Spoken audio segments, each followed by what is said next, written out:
Hi guys, welcome back to our Wix Harmony series. Today we are going to learn how to customize our sections design here on the Wix Harmony Editor. Let's get started. First, we're going to go ahead and select the section that we want to work on. And on the action bar above, relevant tools will appear. First, you have the option to change your section's layout. Next, you have the option to replace your section's background. You can actually use a solid color from your brand color kit or select a custom color of your choice.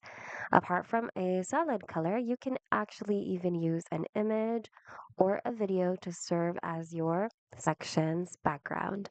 To do that, all you have to do is just upload your file by clicking the plus button here and then select the color you'd like to set for the color behind the video. Moving on, this is where you can adjust your section's background opacity. So you can adjust the slider over here just like that or input a specific value on this field. Next, we have the borders button.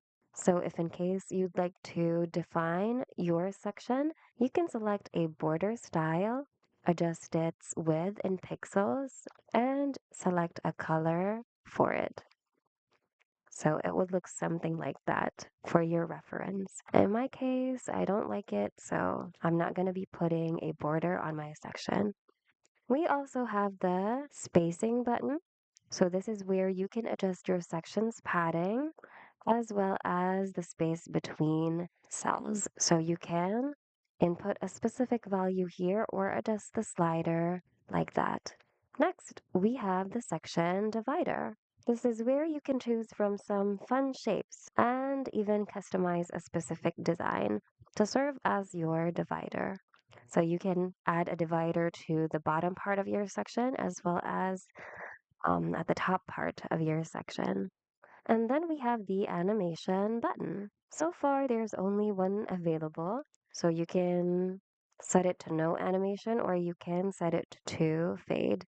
And if you'd like to customize your animated effect further, you can click on the customize button inside it and you can choose your animation type in or out. So there you go. Feel free to tweak everything according to your needs and preferences. And once you're done, all of your changes will be automatically saved in the editor. And that's it.